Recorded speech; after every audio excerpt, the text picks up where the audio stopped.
साथियों नमस्कार। NCERT classes के ऑनलाइन प्लेटफॉर्म पर आपका स्वागत है, अभिनंदन है। मित्रों, हम लोग यूपी टेट के पैटर्न के बारे में समझ रहे हैं। आपका एग्ज़ाम होना है जुलाई में, तो यूपी टेट 2026 के कुछ पैटर्न के बारे में समझते हैं। उसी क्रम में हम लगातार यूपी टेट के प्रीवियस ईयर के प्रश्नों को हल करा रहे हैं। उसी क्रम में आज हमारा बाल विकास चाइल्ड डेवलपमेंट का आया हुआ प्रीवियस ईयर का प्रश्न है। तो चलिए शुरू करते हैं। पहला प्रश्न कर रहा है, बाल विकास का अध्ययन मुख्य रूप से किस आयु वर्ग तक किया जाता है? देखिए, जो बाल विकास है इसको हम लोग गर्भावस्था से चालू करते हैं और कहाँ तक मानते हैं? किशोरावस्था तक मानते हैं। कौन सा? बाल विकास में क्या होता है, बालक के जन्म से पहले जो गर्भावस्था होती है वहां से जब तक बालक परिपक्व नहीं होता, अर्थात परिपक्व उसे हम लोग किशोरावस्था मानते हैं, वहां तक जो भी शारीरिक हो, मानसिक हो या सामाजिक परिवर्तन है उसका वैज्ञानिक अध्ययन ही क्या कहलाता है? बाल विकास। तो ए ऑप्शन कह रहा है जन्म से मृत्यु तक, गलत है। बी कह रहा है जन्म से बाल्यावस्था तक। सी आपका कह रहा है गर्भावस्था से किशोरावस्था तक। सी ऑप्शन सही हो जाएगा। नेक्स्ट क्वेश्चन, विकास क्या है? जब विकास की बात आए तो विकास के बारे में जानिए कि विकास एक सतत प्रक्रिया है, निरंतर चलने वाली प्रक्रिया है, कभी न रुकने वाली प्रक्रिया है। ये माँ के गर्भ से शुरू होती है और मृत्यु तक चलती रहती है। यह एक विरामहीन प्रक्रिया है, ये विरामहीन गति से आगे बढ़ती है। तो खंडित ए ऑप्शन कह रहा है गलत, बी ऑप्शन निरंतर सतत कह रहा है बिल्कुल सही हो जाएगा। नेक्स्ट क्वेश्चन, नेक्स्ट है शैशवावस्था, इन्फेंसी की मुख्य विशेषता क्या नहीं है? अब जो शैशवावस्था में बच्चा है, आप खुद समझ सकते हैं कि शैशवावस्था का जो बच्चा होगा वो क्या करेगा।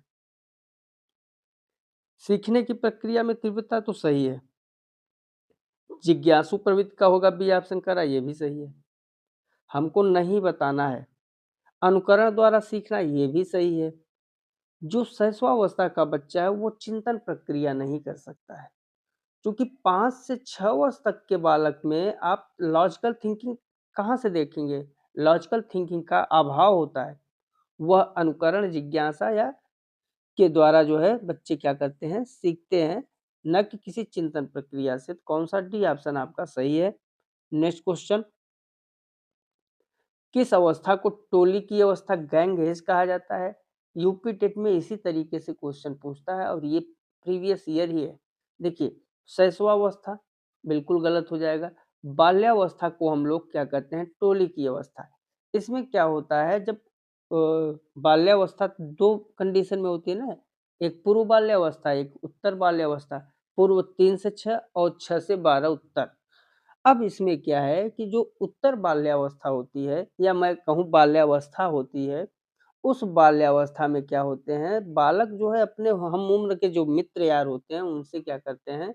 टोली बना लेते हैं, समूह बना लेते हैं और उनके साथ खेलना पसंद करते हैं। इसलिए आपका बी ऑप्शन सही है। किशोरावस्था बड़े संघर्ष, तनाव, हमला व विरोध की अवस्था है। यह किसका कथन है?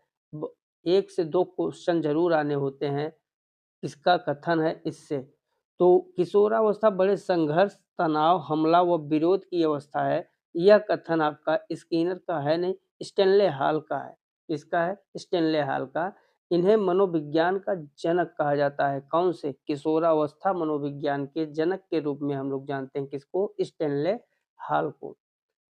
कौन सा भी ऑप्शन आपका सही होगा। अगला, शारीरिक विकास का क्षेत्र है। स्नायु मंडल जो नर्वस सिस्टम है, ये शारीरिक विकास का क्षेत्र है, तो बिल्कुल है, सही हो जाएगा।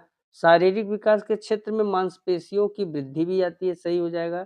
एंडोक्राइन ग्लैंड्स भी आते हैं, ये भी आपका सही हो जाएगा, अर्थात डी ऑप्शन सही है। शारीरिक विकास का क्षेत्र उपयुक्त सभी है। नेक्स्ट क्वेश्चन, दूध के दांतों की संख्या कितनी होती है?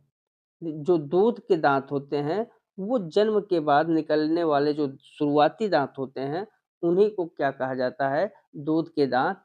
और इसको अस्थाई दांत भी कहा जाता है। कौन सा? अस्थाई दांत। तो ये भी जानते रहिए, ये टूट जाते हैं। इसलिए इन्हें अस्थायी दांत भी कहा जाता है। इनकी संख्या 20 होती है।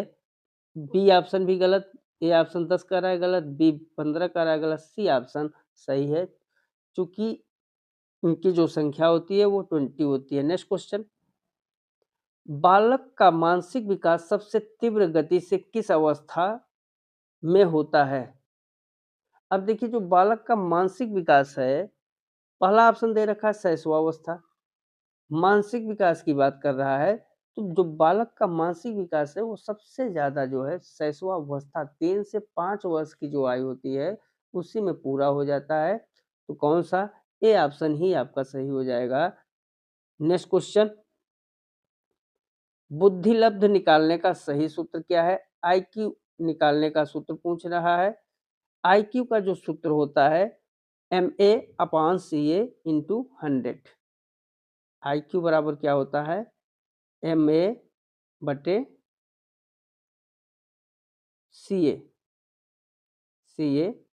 इंटू 100। MA क्या है? MA जो है मानसिक आयु है और CA क्या है? वास्तविक आयु है। तो मानसिक आयु बटे वास्तविक आयु इंटू 100। और इस सूत्र को प्रतिपादित किसने किया था ये पूछे तब, तो स्टर्न ने प्रतिपादित किया था। तो MA/CA इन टाइम्स का मतलब होता है गुणा का चिन्ह इंटू 100, आपका ए ऑप्शन सही हो जाएगा। नेक्स्ट क्वेश्चन, संवेग इमोशन शब्द का अर्थ है क्रोध और भय, ये संवेग होते हैं। स्नेह और प्रेम ये भी संवेग के अंतर्गत आते हैं। जो संवेग का अर्थ होता है वो आपका उत्तेजना या भाव में उथल पुथल, अर्थात कौन सा, सी ऑप्शन आपका सही हो जाएगा। इमोशन शब्द जो है इमोवर से बना है, लैटिन भाषा का ये शब्द है और इसका जो अर्थ होता है क्या होता है, बाहर की ओर गति करना। तो उत्तेजना या भावों का जो बाहर की ओर गति करना होता है उसे ही कहा जाता है क्या, संवेग। तो सी ऑप्शन आपका सही है। नेक्स्ट क्वेश्चन, मैकडूगल के अनुसार मूल प्रवृत्तियों की संख्या कितनी है? जो मैकडूगल थे उन्होंने 14 मूल प्रवृत्तियां बताई थी। तो ए ऑप्शन 10 है, बी ऑप्शन 12 है, सी ऑप्शन 14 है। 14 आपका सही हो जाएगा। अब हर एक मूल प्रवृत्ति के साथ एक विशिष्ट संयोग भी, संवेग भी रहता है, इमोशन भी जुड़ा होता है। तो ये जानते रहिएगा कि मैकडूगल ने 14 मूल प्रवृत्तियां बताई थी। कौन सा, सी ऑप्शन सही है। नेक्स्ट क्वेश्चन, किस अवस्था में बालक में आत्मसम्मान की भावना सबसे अधिक पाई जाती है? अब देखिए, जैसे जैसे बच्चा अभी किशोर शैशवावस्था में है तो वो क्या कर रहा है, अनुकरण करके सीख रहा है। जैसे बाल्यावस्था में गया तो वो बाहर के जो उसके समान बच्चे हैं उसके उम्र के, उनके साथ टोली बना के खेल रहा है, इतना सब कुछ, आत्मसम्मान की भावना तो जागृत नहीं होती। लेकिन जैसे वो किशोरावस्था में पहुंचता है उसके अंदर जो है धीरे धीरे अपनी पहचान और प्रतिष्ठा दोनों के प्रति संवेदनशील की भावना जागृत हो जाती है। आत्मसम्मान की भावना कब जागृत होती है या सबसे अधिक पाई जाती है? किशोरावस्था, बी ऑप्शन आपका सही हो जाएगा। नेक्स्ट क्वेश्चन, भाषा विकास का सिद्धांत किसने दिया था? जब भाषा विकास की बात करें तो आप नॉम चॉम्स्की को लगाएंगे, क्योंकि यही जो है भाषा विकास के जनक माने जाते हैं। ए ऑप्शन आपका सही है। नेक्स्ट क्वेश्चन, बालक में भाषा का विकास किस क्रम में होता है? अब देखिए, बालक क्या करेगा, बालक जैसे जन्म लेता है तो रोता है, रोते रोते फिर वो जब कुछ बोलने लगता है तो बबलाता है, बबलाना, जिसके ऐसे आवाज जो आती है वो बबलाना कहलाती है। फिर वो धीरे धीरे शब्द मम्मा पापा मामा बोलना शुरू कर देता है। कौन सा आपका, ये ऑप्शन सही होगा, रोना बबलाना शब्द बोलना, ये सब, ये आपका भाषा जन्म जो भाषा विकास की शुरुआत ही होती है जन्म के समय, वो रोने से ही होती है। नेक्स्ट क्वेश्चन, अभिव्यक्ति क्षमता का अर्थ है, जैसे केवल है तो हम केवल देख के कट करेंगे, अपने विचारों को स्पष्ट रूप से प्रकट करना ही क्या है, अभिव्यक्ति क्षमता का अर्थ होता है। तो कौन सा, बी ऑप्शन आपका सही होगा। नेक्स्ट क्वेश्चन, क्रिएटिविटी मुख्य रूप से किससे संबंधित है? देखिए, जो सृजनात्मकता है वो आपका अपसारी चिंतन होता है। अपसारी चिंतन क्या होता है? अपसारी चिंतन में एक ही समस्या को कई ढंग से समाधान कर सकते हैं, अलग-अलग तरीके होते हैं, अलग-अलग ढंग से सोचकर समाधान कर सकते हैं। इसलिए सृजनात्मकता मुख्य रूप से किससे संबंधित है? बी ऑप्शन अपसारी थिंकिंग से। Next question.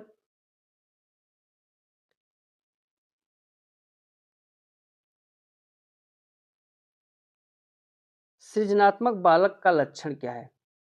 अब देखिए जो बालक सृजनात्मक होगा वो जिज्ञासु होगा, क्योंकि वो कई ढंग से उत्तर को क्या करेगा?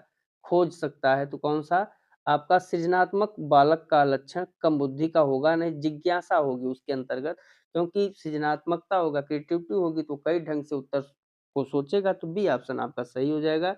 Next question.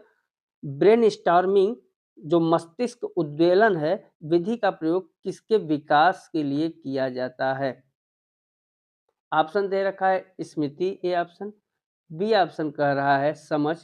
तो स्मृति भी गलत है, समझ भी गलत है, सृजनात्मकता होता है। जो ब्रेन स्टॉर्मिंग होता है उसका कार्य क्या है कि इसका कार्य होता है कि बच्चे जो है स्वतंत्र रूप से सीखें और अपने विचार को प्रकट करें। इसके लिए टीचर को हमेशा क्या करना चाहिए? प्रोत्साहित करना चाहिए बच्चे को। तो सी ऑप्शन आपका सही होगा। Next question. वंशानुक्रम के जनक माने जाते हैं। अब देखिए वंशानुक्रम की बात आ गई। वंशानुक्रम के जो जनक हैं, लैमार्क नहीं है, डार्विन नहीं है, आपके कौन है? ग्रेगर जॉन मेंडल को वंशानुक्रम का जो है जनक माना जाता है। नेक्स्ट। बालक का विकास किसका परिणाम है? केवल वंशानुक्रम, केवल वातावरण? तो इसलिए गलत करेंगे। जो बालक का विकास होता है वंशानुक्रम और वातावरण दोनों की अंतःक्रिया का परिणाम होता है, इसलिए सी ऑप्शन आपका सही हो जाएगा। कौन सा? सी ऑप्शन सही है। अगर आप केवल जीन्स पर निर्भर कर देंगे या केवल परिवेश पर निर्भर करेंगे तो ये दोनों गलत हैं। इन दोनों के गुणनफल का परिणाम होता है आपके बालक का विकास। तो आपका सी ऑप्शन सही है। Next question. वातावरण वह बाहरी शक्ति है जो हमें प्रभावित करती है, यह किसने कहा था? ए ऑप्शन कह रहा है वुडवर्थ, गलत है। बी ऑप्शन रास कह रहा है, बिल्कुल यही सही है, क्योंकि जो रास थे, रास मनोवैज्ञानिक वातावरण के महत्व को समझते थे। उन्होंने वातावरण के महत्व को समझाते हुए कहा कि जो पर्यावरण है वह सब कुछ है और हमें जो चारों ओर से घेरे हुए है वही प्रभावित करता है। तो कौन सा? बी ऑप्शन आपका सही हो जाएगा। नेक्स्ट। वंशानुक्रम का निर्धारण किससे होता है? ऑप्शन ए कह रहा है रक्त से, गलत है। बी ऑप्शन जीन्स से कह रहा है, बिल्कुल बी ऑप्शन सही है। जो वंशानुक्रम है इसका निर्धारण जीन्स से होता है, चूंकि ये जीन्स जो है ना वंशानुक्रम की सबसे छोटी इकाई मानी जाती है और ये मिलती कहाँ से है? माता पिता के शारीरिक और मानसिक गुणों को बच्चे में जो ट्रांसफर करना होता है तो मिलती है माता पिता के शारीरिक और मानसिक गुण से। ठीक है, और कैसे बच्चों में ट्रांसफर हो जाती है। नेक्स्ट। कौन सा वातावरणीय कारक विकास को प्रभावित करता है? परिवार, विद्यालय, संचार माध्यम, उपरोक्त सभी? बिल्कुल यहाँ पर तीनों जो है उपरोक्त सभी जो है, बालक परिवार में रहता है तो परिवार भी प्रभावित करेगा, जहाँ पढ़ने जाता है विद्यालय भी प्रभावित करेगा और जहाँ से सूचनाएं कलेक्ट कर रहा है टीवी, इंटरनेट, मोबाइल, ये सब के सब उसके व्यक्तित्व को क्या करते हैं? गढ़ते हैं। इसलिए डी ऑप्शन सही हो जाएगा। Next question. शिक्षा मनोविज्ञान का केंद्र बिंदु है। अब शिक्षा मनोविज्ञान का केंद्र बिंदु हम शिक्षक को नहीं मानेंगे, बालक को मानेंगे, क्योंकि आधुनिक शिक्षा प्रणाली किसकी बात करती है? बाल केंद्रित, चाइल्ड सेंटर्ड की बात करती है। तो बी ऑप्शन आपका सही हो जाएगा। इसमें हमें बालक की रुचियों और क्षमताओं और उसकी आवश्यकताओं को ध्यान में रखकर शिक्षण कार्य को करना उचित माना गया है। तो बी ऑप्शन आपका सही है। Next question. बाल विकास की आवश्यकता क्यों है? बालक के सर्वांगीण विकास के लिए, बिल्कुल सही है। उचित शिक्षण विधि के चुनाव के लिए, ये भी सही है। व्यक्तिगत भिन्नता समझने के लिए, तीनों सही है। इसलिए डी ऑप्शन सही हो जाएगा, उपरोक्त सभी। अगला। प्रकृति पोषण। विवाद में प्रकृति से क्या तात्पर्य है? अब देखिए प्रकृति पोषण, तो एक प्रकृति का मतलब जो जैविक घटनाएँ विशिष्टताएँ हैं वो, और एक प्रकृति का मतलब आपका वंशानुक्रम हो जाएगा। तो कौन-सा? जैविक विशिष्टताएँ या वंशानुक्रम सूचनाएँ, आपका ये ऑप्शन ही सही है। ठीक है?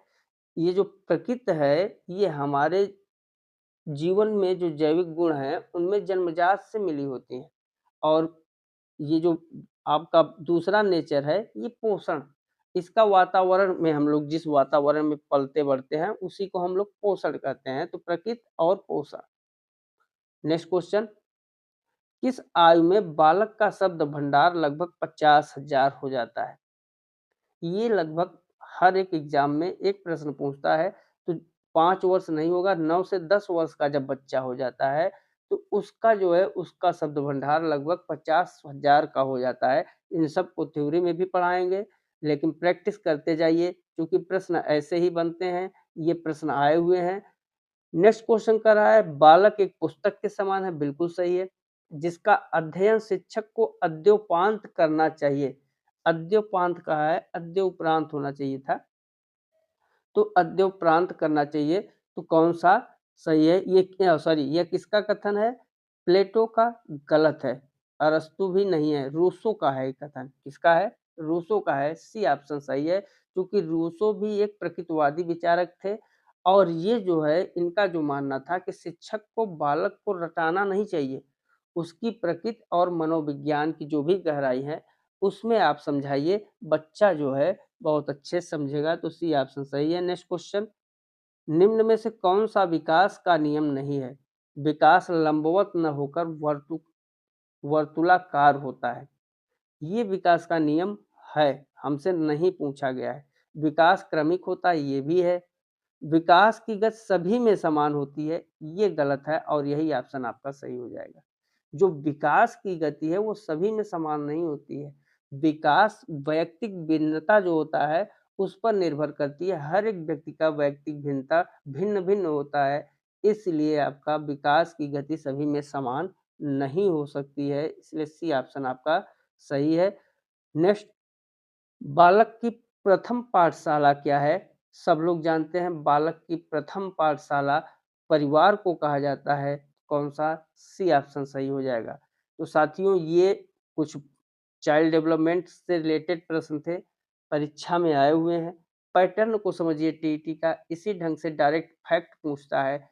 अगर आपने अच्छे से पढ़ाई नहीं किया है, तो फिर फैक्ट में अटके रहेंगे। तो मित्रों, इन प्रश्नों को अच्छे से देखिए, पूरा वीडियो देखिए, ज़्यादा से ज़्यादा लाइक करें, सब्सक्राइब करें, कमेंट करें, और अपने स्कोर को ज़रूर बताइए, क्योंकि अभी मैं आपको पैटर्न बता रहा हूँ। इसमें आपका स्कोर के अनुसार हम लोग पूरा शुरुआत तो 0 से लेकर हम लोग अंतिम तक चलेंगे, बट इससे थोड़ा-सा आप उत्साहित भी होते हैं।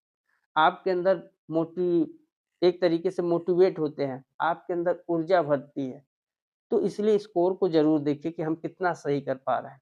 तो मित्रों, चैनल को सब्सक्राइब ज़रूर कर लीजिए, शेयर कर दीजिए वीडियो को। आज के लिए बस इतना ही, मिलते हैं अगले वीडियो में। तब तक के लिए नमस्कार, जय हिंद, जय भारत, वंदे मातरम।